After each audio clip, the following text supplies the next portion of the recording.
જય ગૌ માતા મિત્રો। જો શ્રી અત્યારે ગાને ફીડિંગ કરે છે અને એમાં દૂધ એટલું હવે નથી આવતું, દૂધ બારી ગઈ છે। એટલે એમ થાય કે હવે કાંઈ વાંધો નહીં, ભલે ફીડિંગ કરે। અને એ ગાય કંઈ બોલતી નથી, કેમ કે એનો વાછડો આપણે સુરભો દેવ થઈ ગયો, એટલે કુદરતી રીતે દૂધ બારી ગઈ। અને અત્યારે આને ફીડિંગ કરવા દે છે, આવવા દે છે ટૂંકમાં। અને આપણે કીધું કાંઈ વાંધો નહીં, ભલે ફીડિંગ કરે, બીજું હું। એટલે શ્રીને હવે મોટી ઉંમરે ફીડિંગનો મેળ પડી ગયો। જય ગૌ માતા।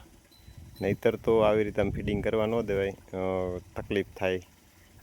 અને બીજા નંબરમાં આ મોટી ઉંમર સુધી ભૂલે નહીં, પણ આ ટૂંક સમયમાં દૂધ બારી જાય એટલે પછી વાંધો નહીં આવે। એટલે પછી તો ટૂંકમાં બીજી પાસે એવું કોઈ બીજું ફીડિંગ કરવા દઈએ ને લાંબો ટાઈમ ડ્રાય પીરિયડમાં રહીએ એમ છે, એટલે કે વહુકી જાય એમ છે ટૂંકમાં। 4 મહિનાનો ગાભ છે અને એનો વાછડો દેવ થઈ ગયો, એટલે કુદરતી ઓટોમેટિક દૂધ બારી ગઈ, નકર દૂધ તો બહુ ઘણું હતું। જય ગૌ માતા।